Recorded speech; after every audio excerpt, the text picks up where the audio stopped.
datang Tuhan dengan kerinduan kami akan Engkau Tuhan.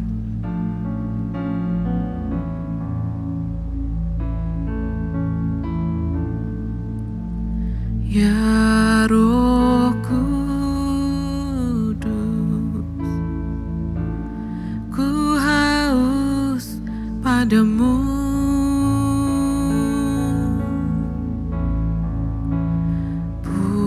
Puaskan sekarang kerinduanku.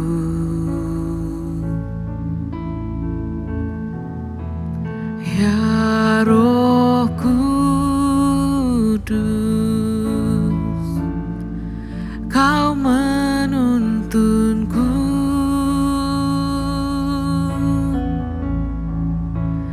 Pimpin langkahku, ku taat selalu.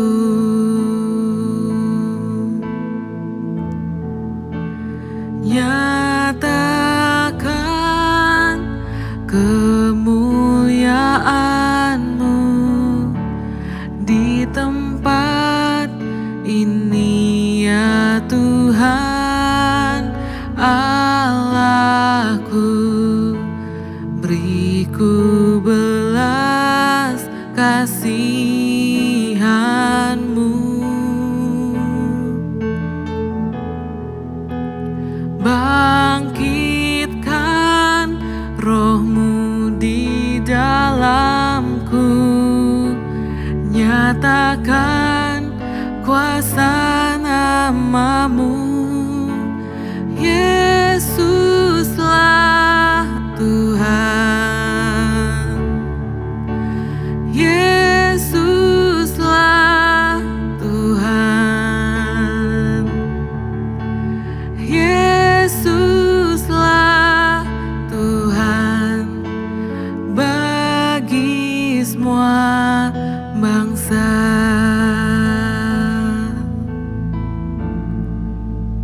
Ya Roh Kudus, ku haus padamu.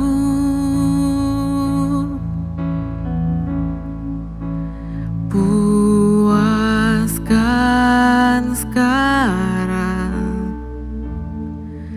kerinduanku.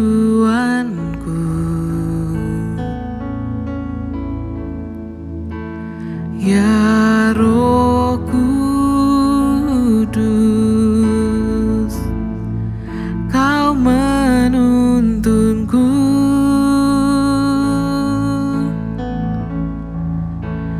Pimpin langkahku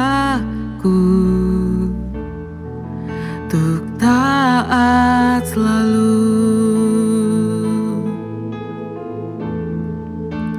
Nyatakan kemuliaan-Mu di tempat ini, oh Tuhan Allahku. Beriku belas kasihan-Mu.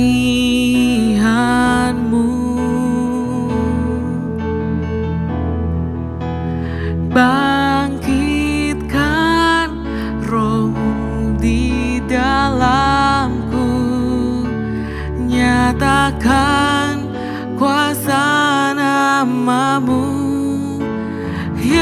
Yesuslah Tuhan, Yesuslah Tuhan, Yesuslah Tuhan bagi semua bangsa.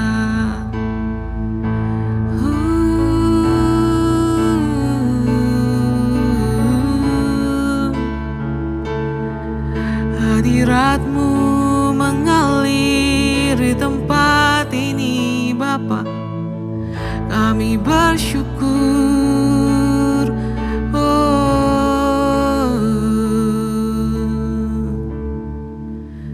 terima terima kasih Tuhan.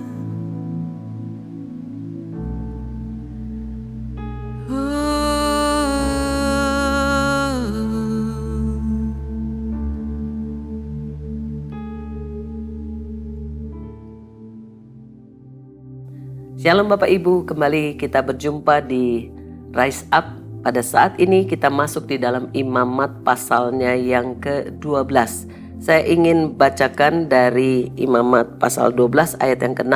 Dan apabila genaplah hari-hari pentahiran untuk anak laki-laki atau anak perempuan, maka ia harus membawa seekor anak domba berumur setahun sebagai korban bakaran dan seekor burung merpati atau seekor tekukur sebagai korban penghapus dosa. Dari ayat kunci yang diambil dari pasal ke-12 dari Imamat ini, pasal ini mungkin buat kita semua terasa asing, ataupun juga satu pasal yang mengetengahkan sebuah aturan yang amat kaku bagi orang yang hidup di zaman modern pada saat ini seperti kita. Namun ini berisi hukum tentang penyucian, bagaimana kisah seorang wanita sebagai ibu yang melahirkan, dan di balik itu ada aturan-aturan di mana kita bisa melihat ada hati Tuhan yang memperhatikan bukan hanya kekudusan umatnya, tapi juga memperhatikan kesejahteraan jasmani dan rohani seorang ibu atau seorang wanita yang dekat di hati Tuhan juga. Di tengah zaman yang seringkali wanita itu menjadi second class, tetapi di sini kita melihat bagaimana Tuhan memperhatikan kehidupan seorang wanita. Melahirkan adalah proses yang sangat luar biasa, dan itu sebuah proses yang kudus karena rancangannya datang daripada Tuhan sendiri.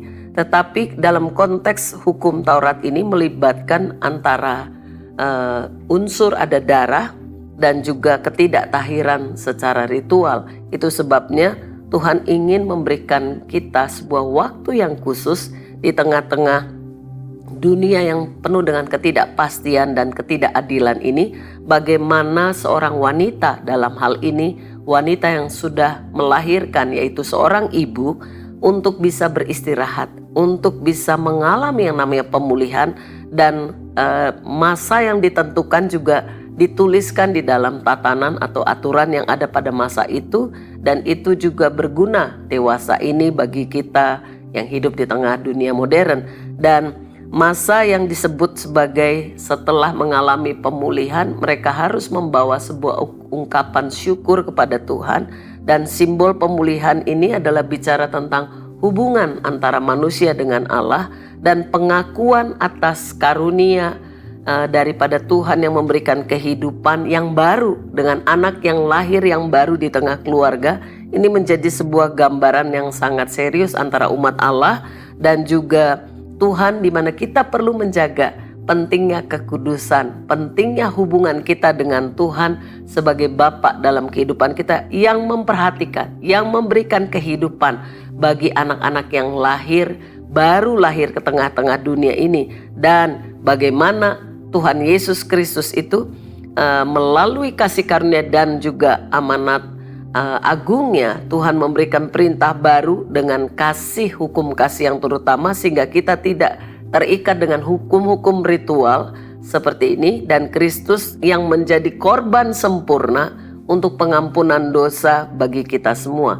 Dia yang menyucikan kita bukan hanya secara ritual, tetapi juga sampai masuk ke dalaman hati kita masing-masing pribadi, sehingga kita bisa menyadari semua karena rahmat dan anugerahnya daripada Tuhan. Yang pertama, ayat 1 sampai 8 boleh dilihat, karena ayat intinya ada di ayat yang tadi dibacakan untuk kita semua di dalam ayatnya yang ke-6 yang tadi saya bacakan. Tetapi kita perlu menyimak apa sih yang Tuhan mau. Yang pertama adalah penyucian setelah proses kelahiran di ayat 1 sampai ayatnya yang ke-8. Kita perlu melihatnya karena di zaman perjanjian lama wanita yang baru melahirkan dianggap tidak kudus, tidak suci, dan bagi kita yang hidup di zaman sekarang, kita mungkin tidak lagi mengikuti ritual seperti ini, tetapi makna rohaninya tetap relevan. Melewati setiap kelahiran atau fase-fase yang baru, kita perlu berhenti sejenak untuk merenung dan membersihkan atau mentahirkan diri kita, hati kita, baik aspek batiniah kita maupun juga tindakan kita. Sebagai wanita yang baru melahirkan, harus berhenti sejenak merenung dan posisinya menjadi seorang ibu bagi anak yang dilahirkan. Yang kedua, ini bicara tentang Allah peduli dengan kesehatan, peduli dengan juga batin kita, sehingga Imamat 12 ini mengajarkan bagaimana kepedulian Allah akan kesehatan dan kesejahteraan umatnya. Dan wanita yang baru melahirkan perlu menjalani yang namanya masa pemulihan yang tadi saya ungkapkan di depan. Itu sebabnya setiap kita patut bersyukur dengan apa yang Tuhan taruhkan. Di zaman sekarang kita sering terburu-buru, kita sering melupakan pentingnya waktu untuk beristirahat.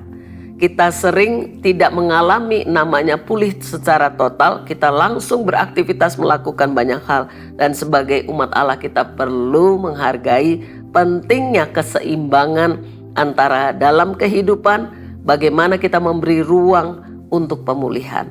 Dan yang terakhir, pemulihan dan penyucian di dalam Kristus Yesus Tuhan. Itu terjadi dalam perjanjian lama ada aturan tentang penyucian, tapi dalam perjanjian baru melalui Tuhan Yesus Kristus kita mengalami yang namanya keutuhan karena Tuhan Yesus sebagai korban yang sempurna, dan kita disucikan oleh darah Yesus karena Kristus sudah menggenapi semuanya bagi kita yang percaya kepadanya. Itu sebabnya pada pagi hari ini mari kita renungkan proses hidup kita, bagaimana kita diajak untuk memulihkan diri di dalam hadirat Tuhan, dan kita juga boleh mengalami Tuhan di dalam kehidupan kita. Mari sama-sama kita satukan hati dan berdoa.